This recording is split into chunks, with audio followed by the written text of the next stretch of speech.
This is Judaism Unbound, episode 33, JewAsian. Welcome back, everyone. I'm Dan Leibinson. And I'm Lex Rofus.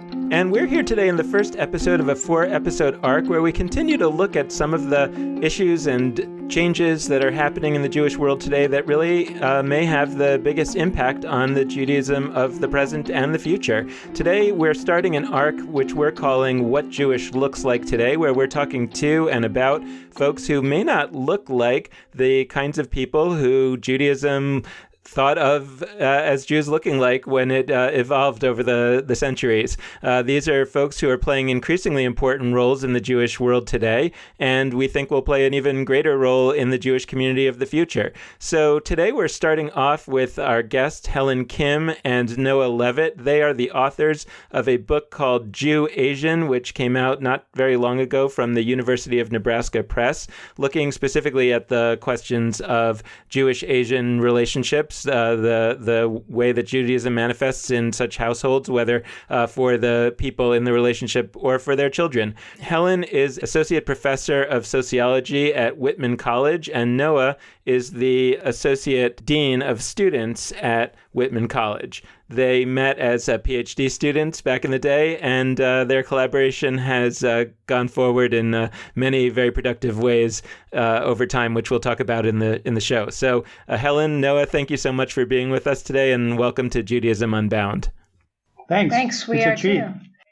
So I thought we could just get started by asking you to give us a little bit of a summary for lay people of your book and why you undertook the project and what you think you've discovered.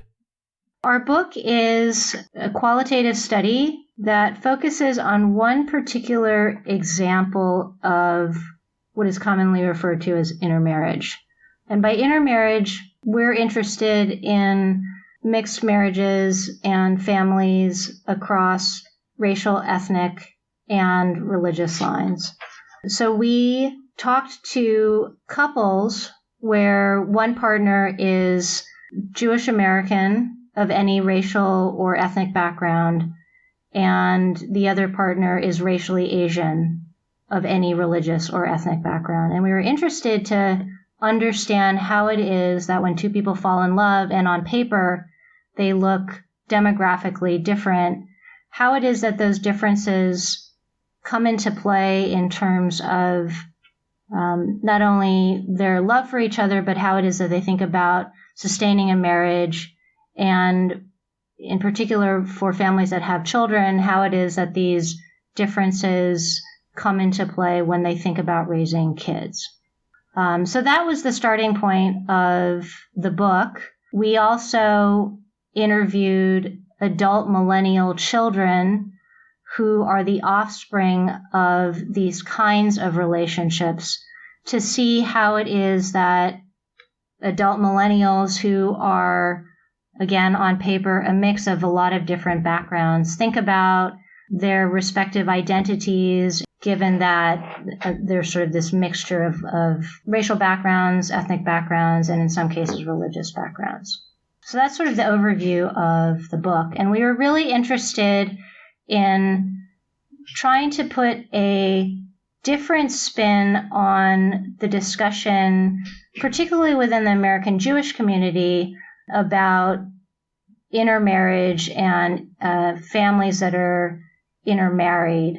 In terms of the couples, we saw households doing several things that really got our attention. First, we saw, even with all of the different potential traditions, backgrounds, cultural streams coming through the two people, we saw what was a really muscular, energized, vibrant Judaism in the household that the couples were creating, and doing so in ways that, as we asked them the kinds of practices and the kinds of meaning-making experiences that they were including in their partnership and in their relationship, to us seemed very traditionally, classically, religiously Jewish. And that really caught our attention because I think there had been an inclination as we were going into the project that there was going to be much more variation, possible dilution, combining traditions into these fusion practices, but almost none of that at all. And so that was one of our findings, that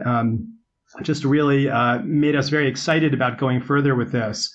Another finding with the couples was that one of the pieces of the internal domestic machinery that we saw in action was a conversation about a understanding of certain values that to the couples or the partners seem very similar from their respective backgrounds. And these are some of the I think points of often pride in the Jewish community, the incredible attention to education, work ethic, respect of elders, involvement in communities. What we saw was those similar values coming through both of the members of the couples, even though they were coming from different directions. And what we saw was a conversation among the two people about how their relationship was able to be developed and enhanced and deepened by talking about the things that they both saw one another bringing into their household that may look from the surface different, but the couple saw them as being very similar. In terms of the kids, a few things really came through that also made us excited and delighted and very curious. And I just want to point out that when we interviewed the young people, they were from households that had a Jewish and an Asian combination, but they were not children of the couples that we interviewed for the first part of the research. And so that was just a nice methodological step in that it allowed us to hear from young people what their upbringing was like in households that were like the ones we were curious about, but not directly from the kids of the couples we talked with. Anyway, they talked to us about how they saw themselves first as multiracial young people, as not white, not black, not Asian, but multi or interracial. And at the same time, they also talked about incredible Jewish practice, creativity, knowledge, Jewish learning, participation in myriad Jewish activities growing up in the kinds of households that we heard about from the couples earlier on. And so that was nice to hear what the couples had been saying they were trying to create, validated by young people from those kinds of households. It was a nice, in some ways, a reliability check. So those are some of the key findings in terms of the kids.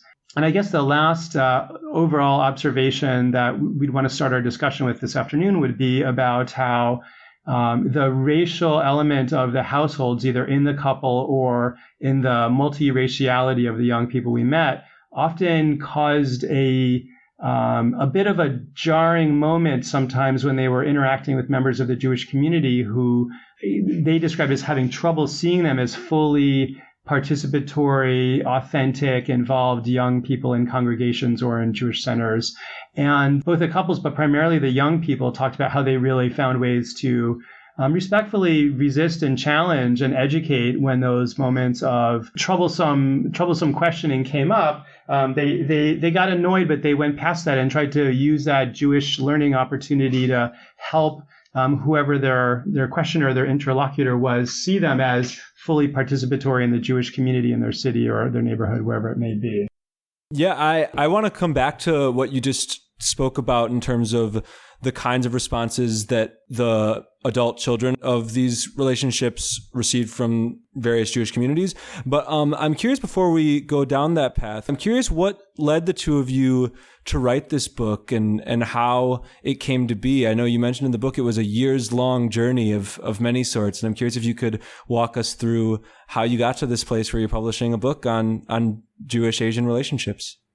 Yeah, I mean, we came across the idea for the research kind of unexpectedly, but as something that's very familiar to us, given that we fit the demographic of these kinds of couples. And back in 2007, when we were thinking about having children and I became pregnant, and we kind of looked at each other one day and said, well, how exactly are we going to do this? And by this, what we were talking about was the meshing together of all of our kind of respective backgrounds, whether they would be racial, ethnic, or religious. So as good social scientists, we wanted to see on a larger demographic scale what kinds of data was out there with regards not just to intermarriage along Jewish and non-Jewish lines, but whether or not there was any data that looked at that facet of intermarriage, specifically within the American Jewish community, but also to see whether or not there was data that looked at racial or ethnic differences. So in 2008, we kind of went to a lot of different big repositories of Jewish demography, and we asked, do you keep data on intermarriage, but intermarriage not just along religious lines, but also along racial lines? And everywhere we went, from Brandeis, the Cohen Center, to the University of Connecticut, to the federations, even to the URJ, they indicated that they did not keep data on interracial marriages within the American Jewish community. But everybody at that time said, you should go and talk to Gary Tobin. And Gary Tobin had headed the Cohen Center at Brandeis, and he left academia to go start his own think tank. And one of the arms of the think tank, which is called the Institute for Jewish and Community Research, one of the arms of this institute was called B'chol Lashon, and he and his wife, Diane Tobin, set up this arm of IJCR specifically to explore the racial and ethnic diversity of Jews, not only in the United States, but across the world. So we struck up some conversations with them, and they had written a book that looked at the racial and ethnic diversity of the Jewish people within the United States. And they were really the only kind of source of data at the time on racial diversity. So they were very encouraging of us, and they helped us launch a recruitment survey, which we sent across the country to Jewish communal organizations, to rabbinical associations, interfaith networks, multiracial networks. And that is how we started to get the participants who ended up being the participants for the interviews that we did with couples. So back to your original question, it was really a question that we wanted to answer predominantly from a personal perspective, which became kind of a larger research project because we were interested in understanding not just the occurrence of these kinds of marriages and families, but how it is that couples and families were thinking about and kind of dealing with differences in their everyday life.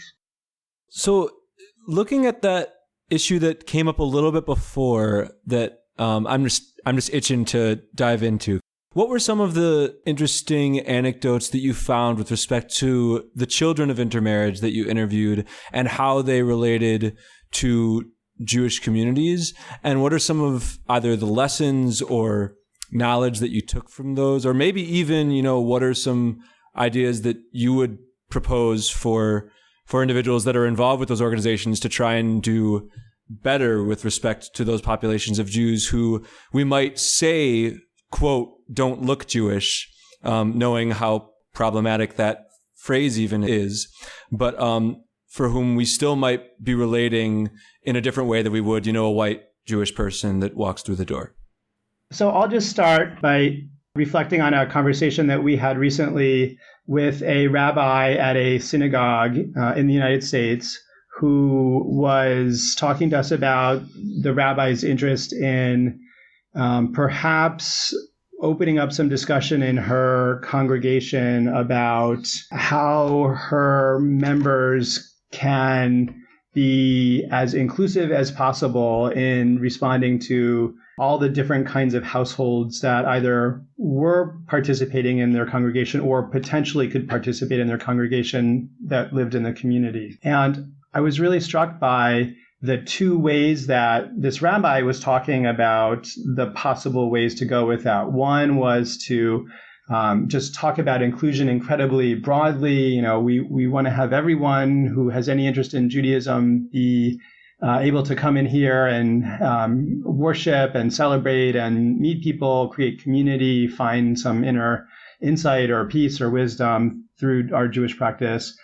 That was one. And then the other one was we really should be opening up conversations about race and being mindful of households that are multiracial in our congregation or in the community that might become connected to our congregation. And it really made me think about how challenging it is across large parts of the American Jewish community, how challenging it is to talk about race. To your question, some of what we heard from the young people we interviewed was that for them, they see the world through a very racialized lens because they are themselves presenting to the world in a racialized way that they're very attentive to and that they get a lot of feedback from. And so as we think about the ways that congregations and the Jewish organizations and kind of organized Jewish community in the United States can be, I think, attentive to the next generation that is going to, as Helen was saying earlier, be more and more mixed in more and more ways. Having the ability inside congregations to have race be a part of the conversation in a way that is not only presenting itself at moments of crisis or moments of police shootings or moments of Black Lives Matter news, but that's just part of the way the congregation thinks about all of its members and learns about all of its members and celebrates all of its members. The young people we met were really saying that since so much of what their life is about is being racialized, that when that is not able to be included in the way that a Jewish community interacts with them, they're not going to stick around for very long.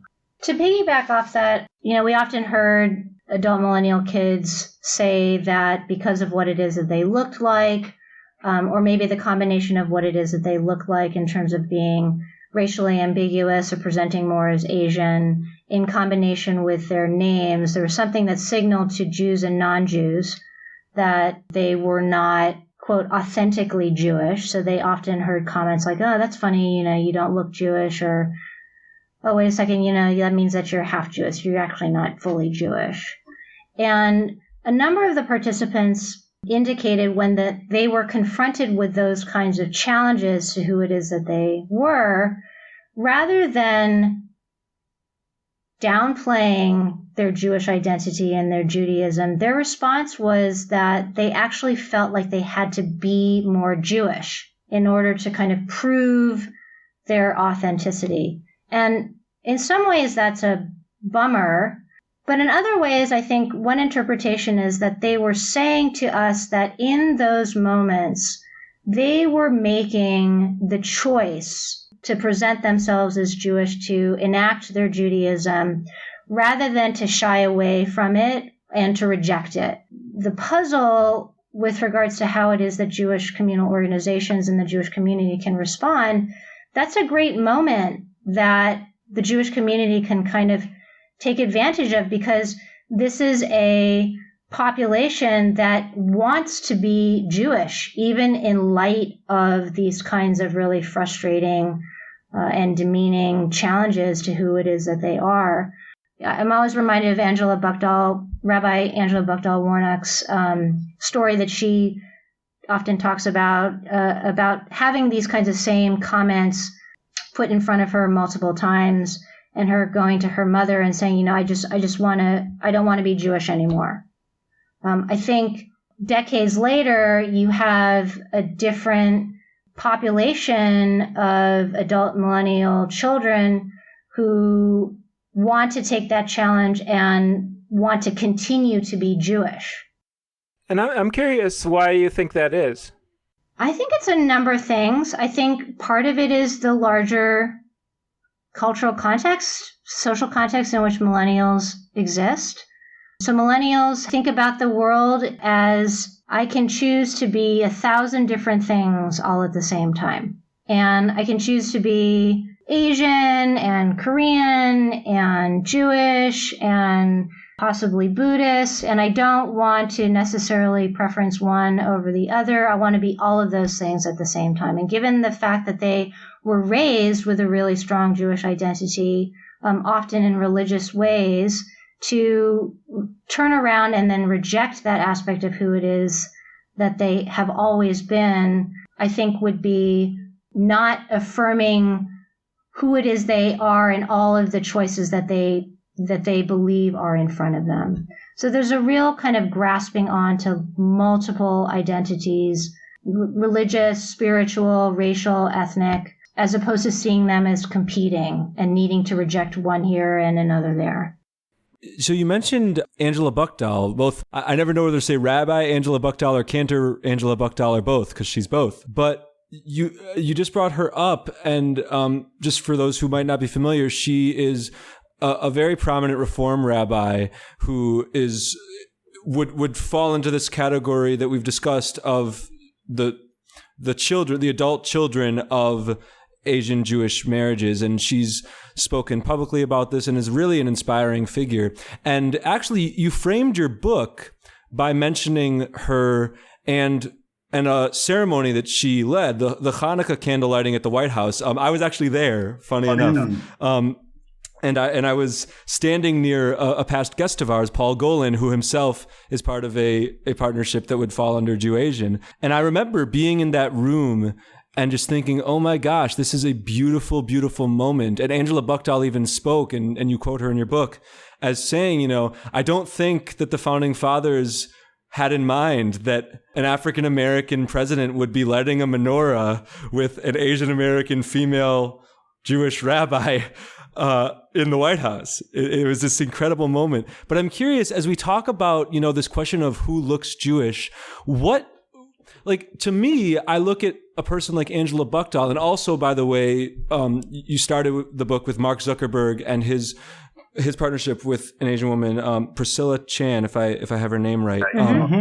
Okay. And I'm curious, as we think about how we can shift Jewish communities to realizing that looking Jewish is not one uniform Ashkenazi kind of thing, whether those kinds of public faces really make a big difference, and if you looked at that at all as you were doing this research. It's very powerful as a parent for our 5 and 8-year-old kids to see a YouTube clip of that moment in the White House and to say, oh, Rabbi Buchdahl, there she is. It's Hanukkah. That's such a great Jewish scene. I think the presence of her in all of her, backgrounds and traditions coming together in that moment gets their attention. And, they identify with that, and they see a lot of ways that she is a human being out in the world, and can also themselves understand that they have lots of parts of them that they can bring to the world and talk about and share about and be curious about and ask their parents millions of questions about every day. And so I do think that having those public opportunities for the reminder to all of us that the Jewish community is a diverse, multiracial one that has existed all over the planet for thousands of years is so significant. If I could just add really briefly, Noah was talking about the importance of having somebody like Rabbi Buchdahl Warnick out there as a public figure, somebody who has a racially Asian face, kind of challenging our racialized understandings of who Jews are, particularly in this country. So I think what Noah was talking about was sort of seeing the Jewish people as a racially diverse people, and all the possibilities that lie ahead of us in terms of that. I think the complement to that is also being able to see her as somebody who is of a particular race and of a particular Asian ethnic background as Jewish. It's also seeing the diversity and possibility of religious variation within a racial group that encompasses, over 50 different ethnicities, and not necessarily looking at her as a racially Asian person and thinking that she must be, a Buddhist or possibly a Christian, but that she can be a Jew. Also, the story about Mark Zuckerberg and Priscilla Chan is really interesting because so much of the reaction with regards to the blogosphere revolved around the fact that Mark was raised as a Jew and Priscilla is not Jewish. We actually don't know that. I mean, how many of us actually know whether Priscilla Chan is Jewish or not? But I think the immediate assumption, because of what it is that she looks like and what her name is that she couldn't possibly be Jewish. But we actually don't know that.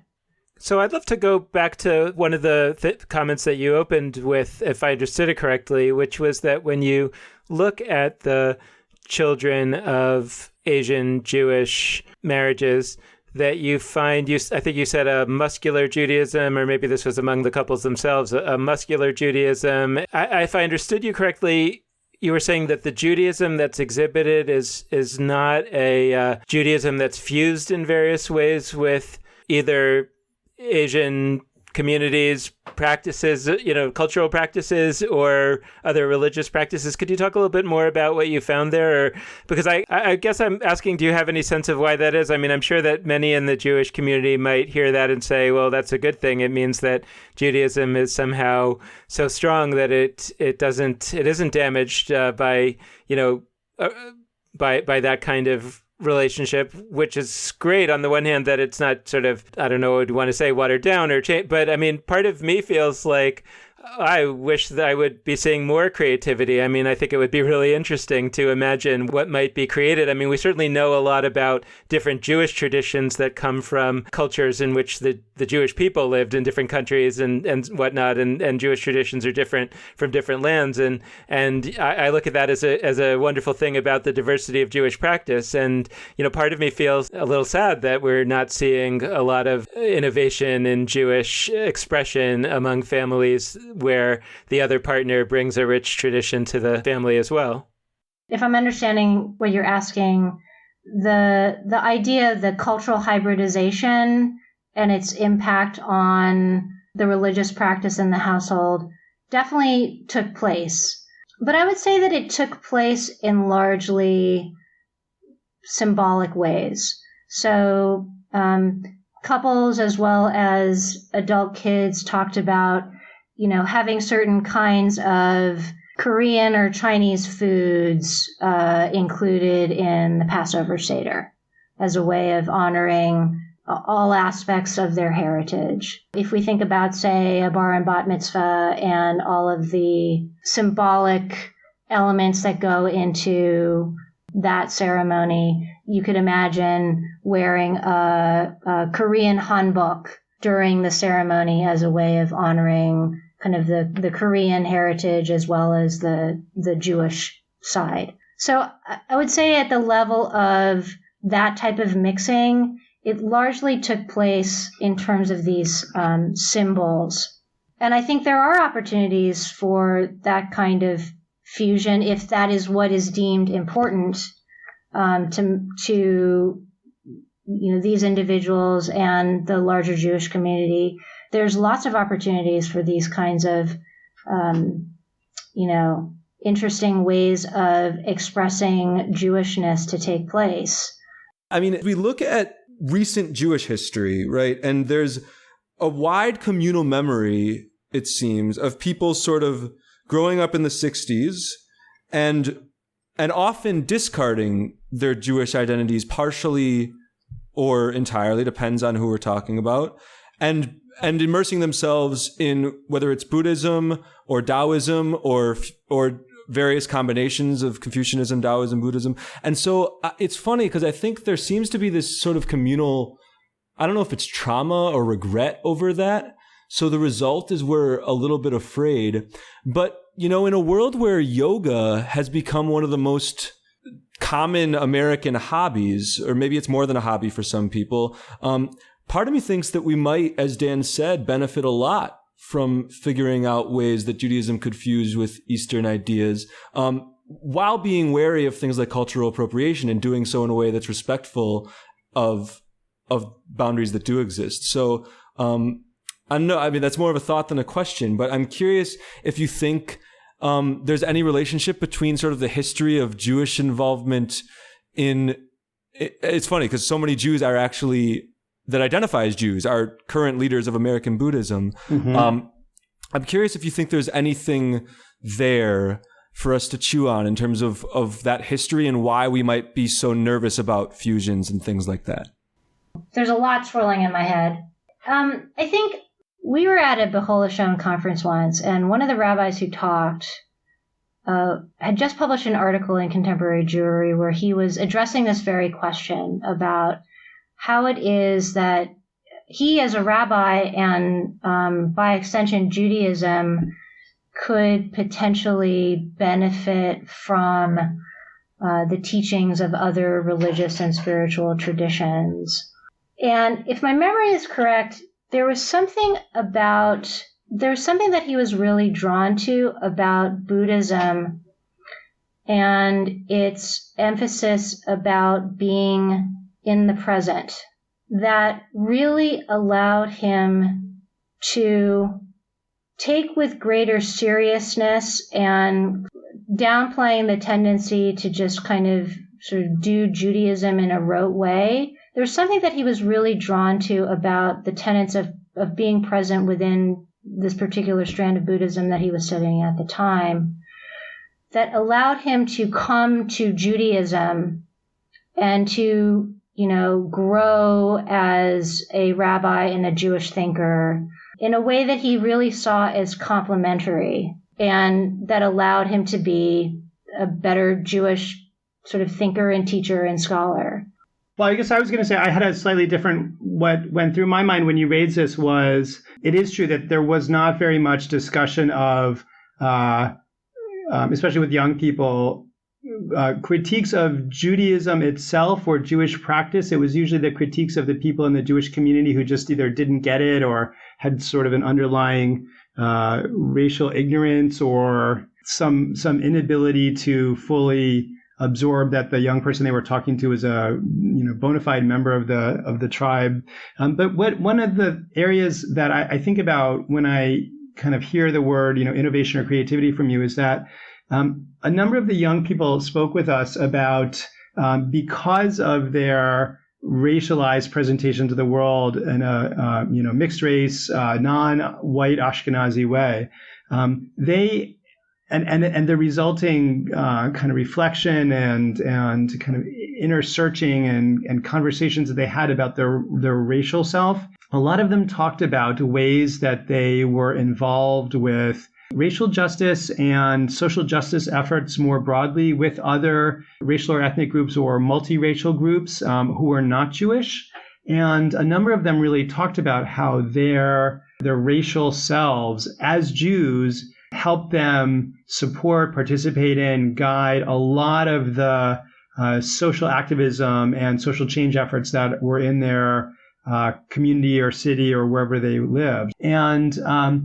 And that struck me as in some ways innovative because it was a way to draw on the Jewish values of tikkun olam and social change, seeking liberation and justice from a racialized position as Jews that allowed the partnership and collaboration with other communities and people that might otherwise not be able to be part of that shared experience or part of that struggle. And so that was definitely dynamic. And I would say that was innovation that came about from an understanding about the Jewish call to justice, but also an opportunity that was in some ways available to them because of their multiraciality. I would expect somebody who is feeling excluded from the Jewish community based on their racial presentation to, let's say, have a stronger critique of the community that they're feeling not fully included in, as opposed to simply saying that they're ignorant and not realizing, and not realizing certain things, that I really am Jewish, etc. But, I would expect sort of, or I would actually want more of a critique that says the reason why I'm being treated this way is because of X, Y, and Z problems that exist in the community. And, I want to specifically address those problems or, and a lot of people will not be of the type that will address those problems. A lot of those people tend to vote by exit, and just don't involve themselves in the community that are excluding them. I mean, again, this is all how I kind of expect that people operate. And, then specifically with people who have a strong cultural background from the other parent, it would be exciting to me if that critique could be brought into the Jewish community. So, and I wonder if maybe this is, and if are some of these things particularly predominant in Asian Jewish relationships or children of Asian Jewish couples, or, with, let's say, a child of an African American who wasn't Jewish and a Jewish parent, then I might hope that that child's able to say, the way in which you're treating me, fellow Jews, is very problematic, and specifically in light of the fact that I'm also African American and we have this whole story here in America, or in light of the fact that the Jewish community was more supportive of racial justice some X number of years ago, and could be sort of playing the prophetic voice. Maybe that's kind of what I'm getting at, and be kind of strong change agents that are addressing some of the root causes of the reasons that they're not feeling fully embraced. But that doesn't seem to be what I'm hearing you describe. There were a couple of instances with some of the couples that we interviewed, couples who had older kids, and they remarked on their kids having had negative experiences and being challenged for who it is that they were because they didn't look Jewish. And those parents did take those concerns to the leadership. But having said that, the kind of complaints leveled against individuals responsible for making larger scale decisions and enacting change at the communal level were few and far between, particularly for the adult kids of intermarriages. In the spirit of asking these questions and conceivably critiquing the Jewish community, I wanted to hone in on one really interesting part of the book that I wasn't totally sure what to take from this, and maybe you can expand and help me. But you talk about how the lens that the Jewish community typically uses, especially around issues of intermarriage, certainly interreligious marriage and maybe interracial marriage too, is one of sociology, and maybe I would use this phrase, you didn't, but it's one of numbers and quantities and sort of continuity. And you brought this up in context of explaining your own methods and the fact that you didn't go the route of sociology. You didn't take a massive survey of all or many Jewish Asian couples and sort of come to conclusions. You had these interviews and that there might be some unique benefits to that. And I was curious if you could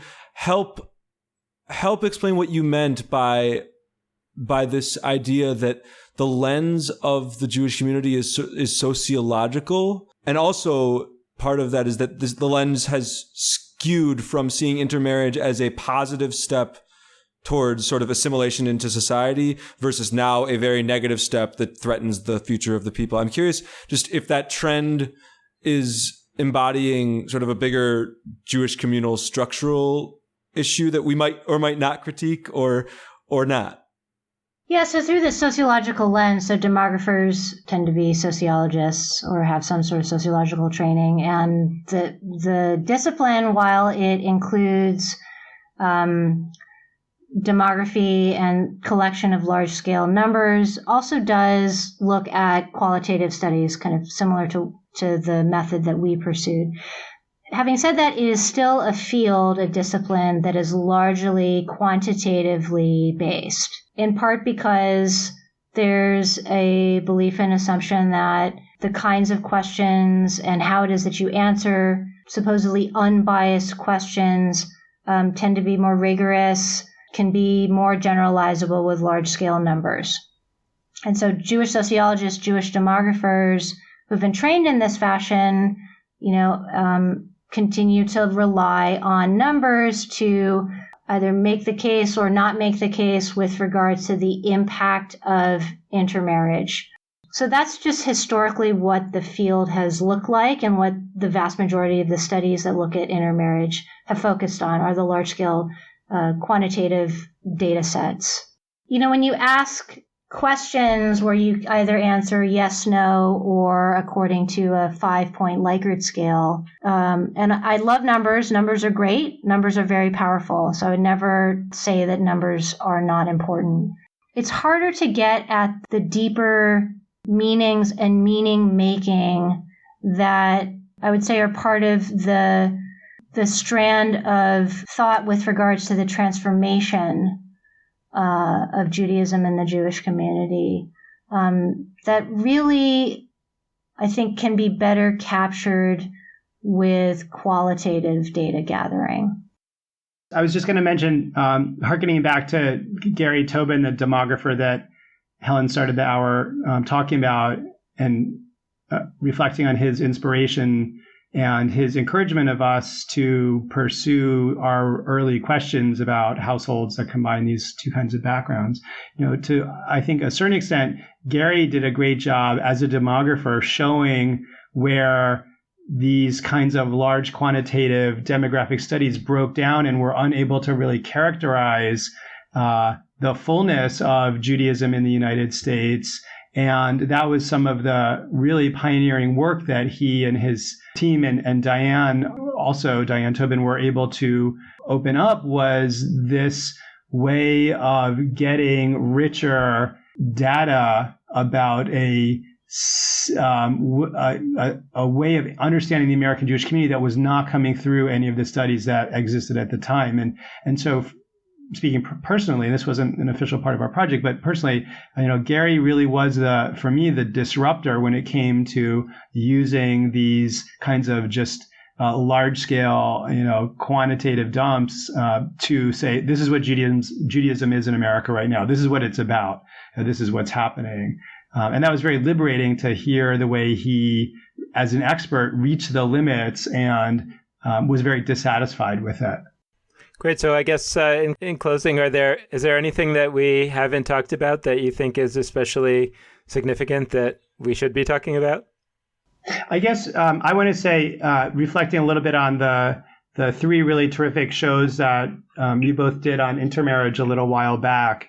We're huge fans of both Karen and Paul and all of their work. And I really love the way you drew on their insights in the third show about especially the concerns around leadership and what leadership means in the American Jewish community today. I mean, I think to, in some ways, underscore a lot of what you talked about, but through what came about in our own learning through this research project was that, more and more in our congregations and our communities, race is going to be, in some ways, the greatest influencer of what our congregations are about and what our congregational members bring to organized Jewish spaces.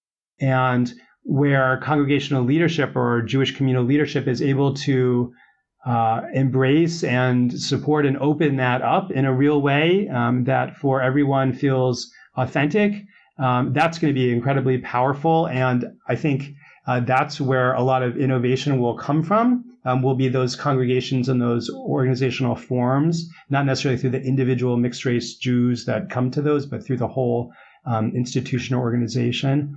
And so that, I think, is going to be a really dynamic area to watch in the Jewish community over the next 5 or 6 years, is how leaders and leadership is able to have multiraciality be a kind of normal part of what their congregation is. Yeah, and I'd say, kind of piggybacking off what Noah said, I think, as I'm thinking about, in particular, the adult millennial children who we talked about, they have multiple identities. And at the same time, they want to be Jewish. They want to continue being Jewish. But being Jewish may not necessarily be the one identity that is out there first and foremost, because they have so many other identities that encompass who it is that they are. So I think the trick is how to be responsive to a demographic that really sees itself in this way. Jewish communal organizations, the larger Jewish community, has to be responsive to the fact that it needs to think about ways to include all aspects of who it is that these individuals are. So I think the racial component is, while it's very prominent in terms of our research, it's one example of an identity alongside being Jewish.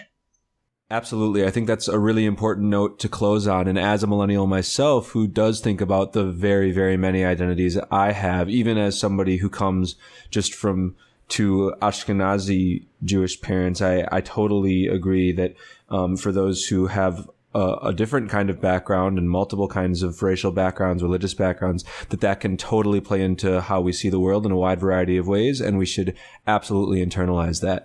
We want to close, well, first by thanking both of you, Professors Kim and Leavitt, for coming onto the show. This has been fantastic. Thank you. It's been an honor. We really appreciate being able to share a little bit about it and to go into that kind of depth that this podcast allows. Well, we really appreciate that you were able to make it onto the show. For those who want to go ahead and purchase JewAsian, we highly recommend it. It's a great read, really informative about some of the issues that we touched on this episode and many others as well. You can find it on Amazon, and they also have their own Facebook page, JewAsian, featuring a number of articles that have mentioned them recently, interviews, etc., which we're excited to see happening because we want more and more folks to be exposed to this kind of work. So, in conclusion, we'd also like to encourage you to follow us at Judaism Unbound, and there's a few ways for you to do that. One is through our Facebook page, Judaism Unbound. Another is through our website, JudaismUnbound.com. And also you can email us at dan@nextjewishfuture.org and lex@nextjewishfuture.org. And if you want to support what we're doing with a small monthly donation, you can always do so at our Patreon site, which is www.patreon.com. That's Patreon/Judaism Unbound. So thank you so much for listening. And with that, this has been Judaism Unbound.